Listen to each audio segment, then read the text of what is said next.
बेरमपुर मध्य प्रदेश की वादियों में बसा एक खूबसूरत गांव। लेकिन इस गांव में छिपे थे कुछ ऐसे भयानक रहस्य जिन्होंने उस सदी में निवास करने वाले साहसी लोगों के दिल में भी एक खौफ पैदा कर रखा था।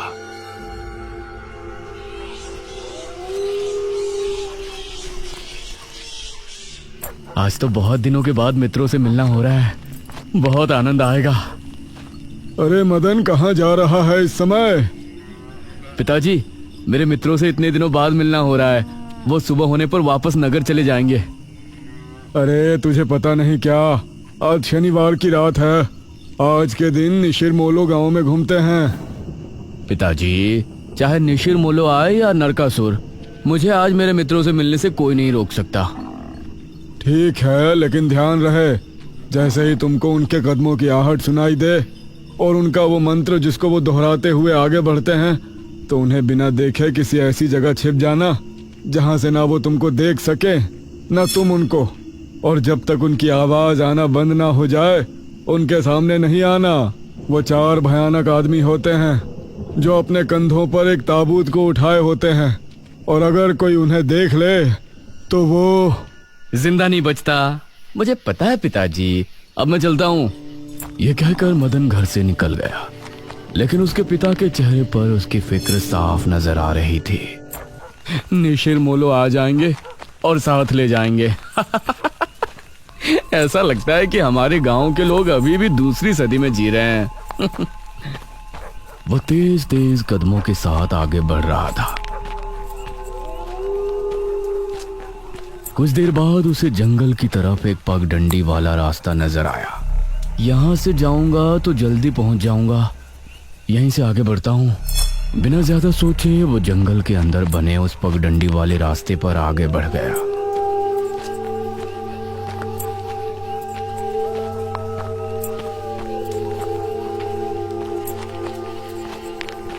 आज तो बहुत मजा आने वाला है, मिलकर खूब मदिरा पान भी करेंगे।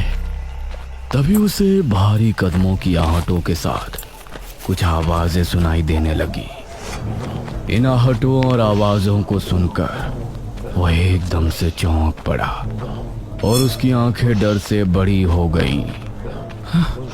हे भगवान! वो जल्दी से झाड़ियों की तरफ भागा और उनमें छिपकर बैठ गया। वो झाड़ियों की ऊंट में बैठा लंबी लंबी सांस ले रहा था। वो आवाजें अब और ज्यादा साफ होने लगी थी। उसे यकीन था कि अब वो लोग उसके करीब ही आ रहे हैं। उसने धीरे धीरे छिपकर अपनी एक आंख से उनको देखा और वो हैरान रह गया।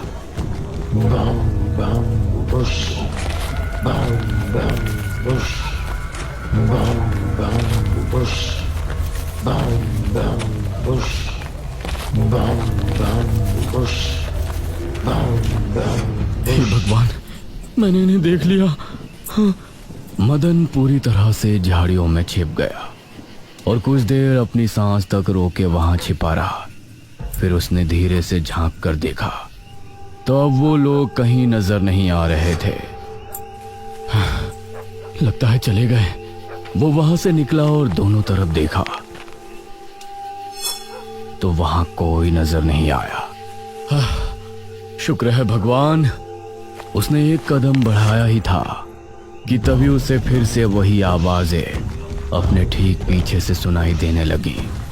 उसने एक झटके से पलटकर देखा तो वो चारों ताबूत वाले शख्स ठीक उसके पीछे खड़े थे।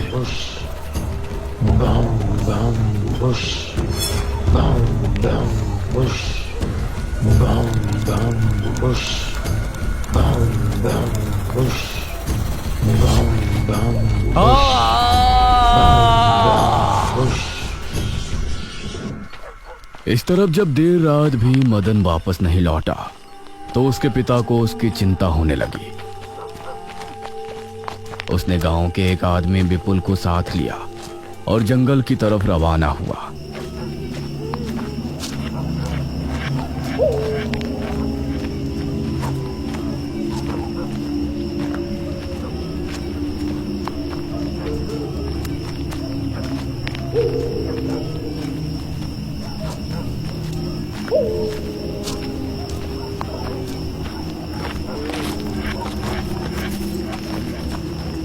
काफी देर बाद एक बरगद के पेड़ के पास जाकर उनके कदम रुक गए और आंखें खौफ से फट पड़ी।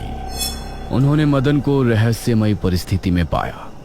उसके चेहरे पर डर और आंखों में खौफ ऐसा नजर आ रहा था कि जैसे उसने हादसे से पहले बहुत ही भयानक मंजर देखा हो।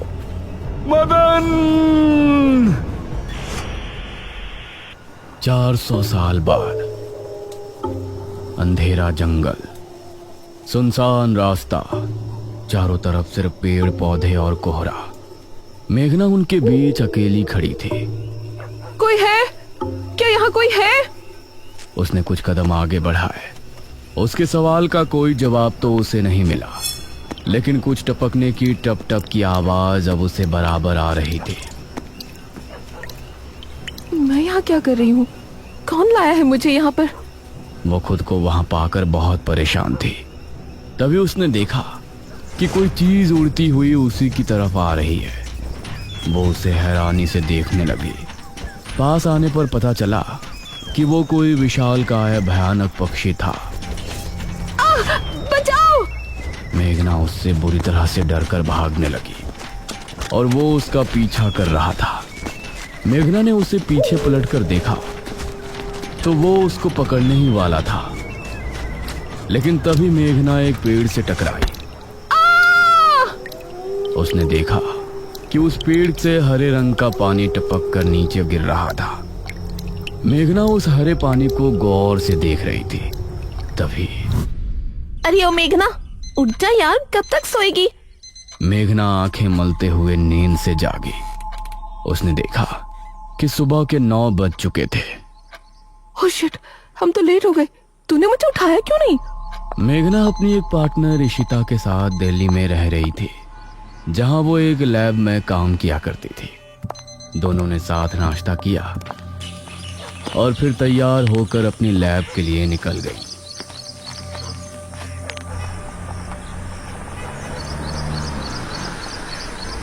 तेरा ऑमलेट खा खा कर मेरा पेट खराब हो चुका है। रोजाना कच्चा ही बना कर दे देती है। शुक्र मना कि कच्चा भी खाने को मिल तो रहा है। तेरे भरोसे रहेंगे तो वो भी नहीं मिलने वाला। सोकर ही 9 बजे उठती है।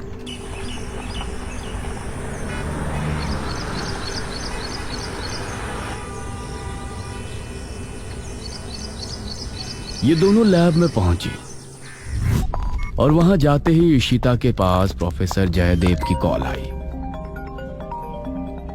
तुम दोनों ने इस बार बहुत समय ले लिया है। जो एंटीडोट बनाने का काम तुमको दिया था वो पूरा करोगे या नहीं? प्रोफेसर साहब, बस ये समझ लीजिए कि काम होने ही वाला है। आप हमें 3 दिन का समय और दीजिए। ये कहकर उसने कॉल काट दिया। तो इतने दिनों से प्रोफेसर को घुमा रही है, आखिर तो ये एंटीडोट तैयार करेगी कैसे? ये सुनकर इशिता ने एक किताब निकाली।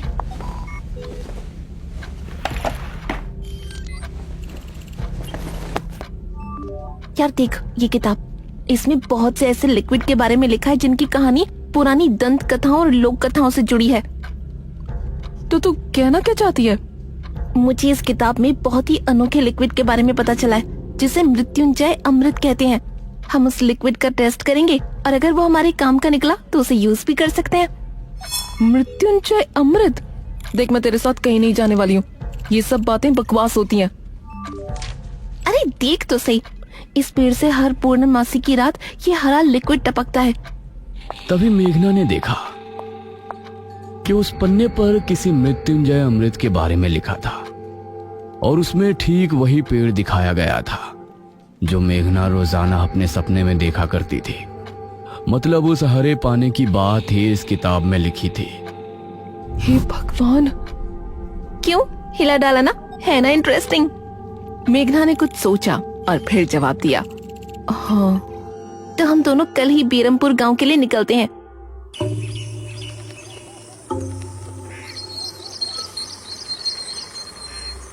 ये दोनों अगली सुबह ही बस से बेरमपुर के लिए निकल गई।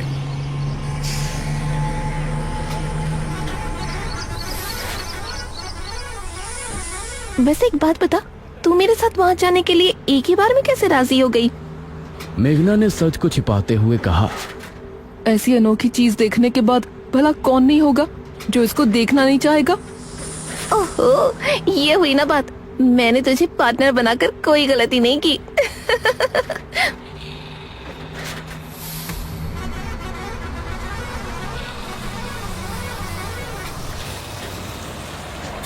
ये दोनों 5 घंटे के सफर के बाद एक जगह उतरी।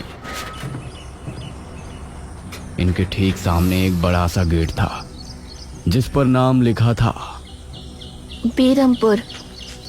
इशिता और मेघना ने जैसे ही गेट के अंदर कदम रखा तो अचानक से मौसम बदला। सूरज मानो बादलों के पीछे छिप गया और एक हवा अपने साथ आंधी ले आई। अरे वाह, गांव का मौसम तो बहुत ठंडा है। इधर गांव के लोग भी अचानक बदलते मौसम को देखकर हैरान रह गए। अरे ये क्या, अभी तक तो काफी गर्मी थी, ये अचानक आंधी कहां से आ गई? मुखिया जी, लगता है बारिश भी जरूर आएगी। इधर मेघना और इशिता दोनों ही गांव की तरफ बढ़ रही थी। यार, ये गांव के लोग ठीक तो होंगे ना? गांव के लोग तो ठीक ही होते हैं, अजीब तो हम शहर वाले होते हैं। ये बात तो तूने बिल्कुल पते की कही। इशिता और मेघना दोनों गांव के चौक पर पहुंची। वहां एक कुआं भी था और वहीं मुखिया भी 2 आदमियों के साथ खड़ा था। अरे बच्चियों, तुम दोनों कौन हो? अब नमस्ते जी, मेरा नाम इशिता है और ये है मेरी दोस्त मेघना। अच्छा बेटा, वैसे हमारे गांव में किस वजह से आना हुआ? वो असल में वो अंकल, हम लोगों को अपनी स्टडी के लिए 5 गांवों के बारे में लिखना है, इसलिए हम लोग यहाँ आए हैं। इसके बाद और 4 गांवों में जाएंगे। ओह अच्छा, फिर तो ठीक है बच्चों, हम तुम्हारी जितनी हो सके उतनी मदद करेंगे। जी अंकल, क्या हमें यहाँ कुछ दिन के लिए रहने के लिए कोई घर मिलेगा किराए पर? अरे बच्चों, तुमको किराए की घर की क्या जरूरत है? तुम दोनों जब तक चाहो मेरे ही घर में रह सकती हो। ठकुराइन वैसे भी लड़कियों से बहुत प्यार करती है। जी शुक्रिया अंकल।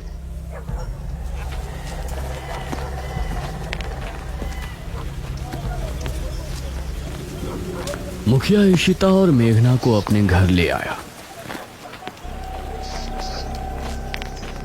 तभी घर के मंदिर में जल रहा दीपक बुझ गया।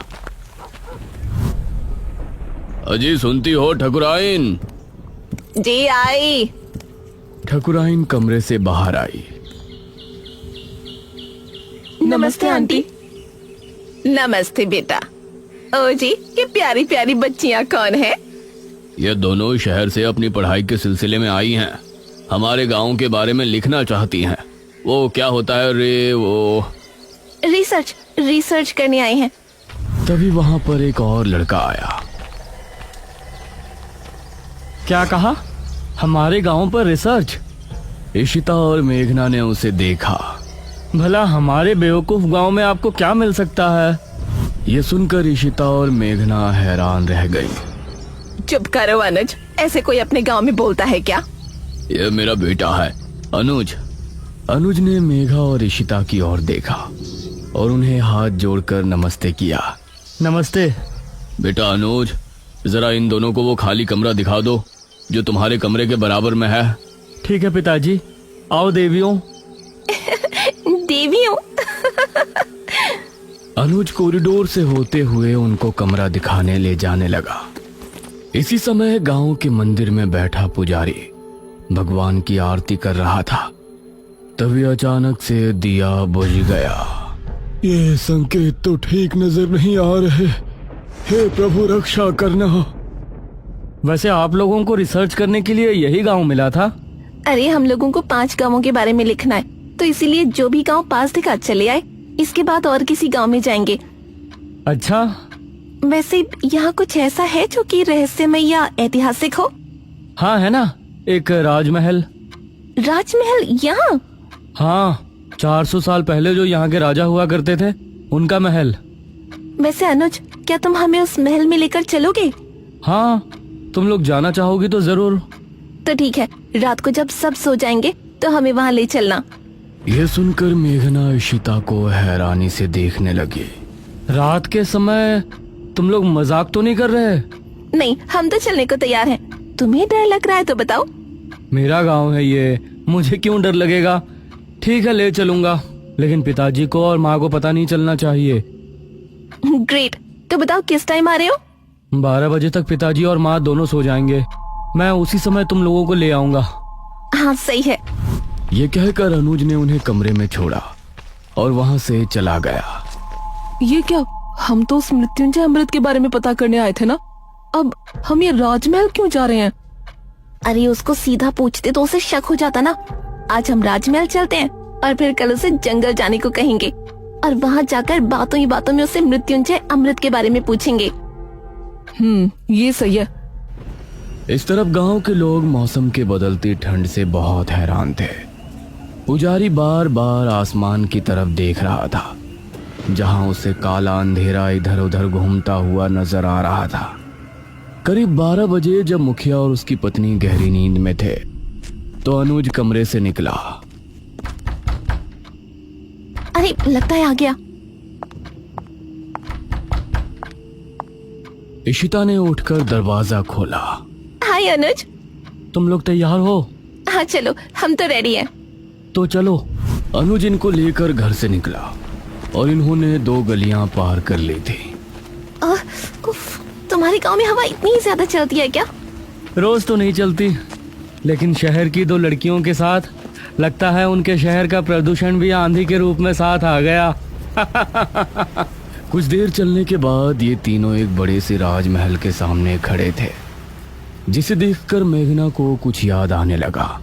ऐसा लगता है कि इस राजमहल को मैंने पहले कहीं देखा है। ये है राजमहल राजा सूरजभान का। वाकई में काफी आलीशान है। यह कहते हुए इशिता ने अपने कैमरे में उसकी एक फोटो ली। हमें खिड़की से अंदर जाना पड़ेगा, इसका दरवाजा सालों से जाम है। ये तीनों एक खिड़की के रास्ते राजमहल में पहुंचे और वहां की हर एक चीज मेघना को जानी पहचानी लग रही थी। इस तरफ गांव में आंधी का बहाव बढ़ने लगा था। सभी अपने अपने घरों में आराम से सो रहे थे।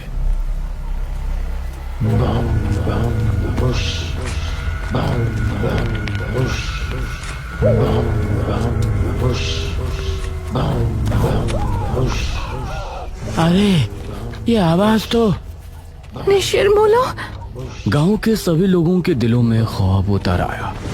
उसी समय मुखिया के कमरे में गांव का पुजारी हड़बड़ाता हुआ पहुंचा।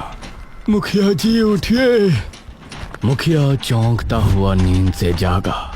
क्या हुआ पुजारी जी, इतनी रात में आप? गांव में निशीर मोलो की आवाज गूंज रही है, सब बहुत डरे हुए हैं। पुजारी जी, ये कैसे हो सकता है? निशीर मोलो यहाँ कैसे आ सकते हैं? वो तो कई सालों पहले सो गए थे। जरूर कुछ ऐसा हुआ है जिससे वो जाग उठे थे। हमारा मन बहुत विचलित हो रहा है। गांव के सभी लोग अपने अपने घरों में जाग चुके थे और डरे बैठे थे। यह आवाज सभी के दिलों में खौफ पैदा कर रही थी। मेघना, इशिता और अनुज तीनों इस बात से बेखबर राजमहल में घूम रहे थे। ये कैसी आवाज है? हाँ, मैंने भी सुनी। ऐसा लग रहा था कि कोई सिपाही भारी जूतों के साथ गलियारे में चहलकदमी कर रहा है, लेकिन दूर दूर तक कोई नजर नहीं आ रहा था। उसी समय गांव के 2 आदमी संपत और कप्ता जंगल की सरहद पर बैठे हुए जुआ खेल रहे थे। अरे संपत यार, चल घर चलते हैं, अब बहुत समय हो गया। ओहो, अब तू हार रहा है तो घर चलते हैं। अरे चुपचाप पूरी बाजी खेल, इससे पहले तो मैं तुझे जाने नहीं दूंगा। हाँ। ये सुनकर कप्ता फिर से उसके साथ पत्ते बांटने लगा। उन दोनों को यह आवाज सुनाई दी। तेज आंधी की हवाओं में उनकी आंखें बहुत मुश्किल से खुल रही थी। उन दोनों ने देखा कि सामने से 4 आदमी अपने कंधों पर एक ताबूत उठाए मंत्र पढ़ते हुए चले आ रहे हैं। संपत और कप्ता इससे पहले कुछ करते, वो चारों आकर उनके सामने रुक गए। हवा का रुख थोड़ा कम हुआ। वो चारों अपनी लाल चमकती आंखों से संपत और कप्ता को घूर रहे थे। इधर इशिता, मेघना और अनुज को एक दरवाजा खुलने की तेज आवाज सुनाई दी और वो चौंक पड़े। न जाने उस दरवाजे से कौन निकला जिसको देखकर ये तीनों चौंक पड़े। वहीं संपत और कप्ता के सामने खड़े वो चारों शख्स जो कि निशूर मोलो थे। उनके कंधों पर रखा ताबूत खुल गया और उसके खुलते ही संपत और कप्ता की चीख पूरे गांव के लोगों ने सुनी, जिसे सुनकर सभी गांव के लोग डर गए। ये किसकी चीख थी जी? निशिर मोलो, ये चीख किसी अनहोनी की संकेत थी। निशिर मोलो आखिर कौन है? क्या है मृत्युंजय अमृत और क्या संबंध है मेघना का इन सब से? इन सभी सवालों के जवाब जानने के लिए हमारे साथ जुड़े रहिए इस कहानी के अगले भाग में भी।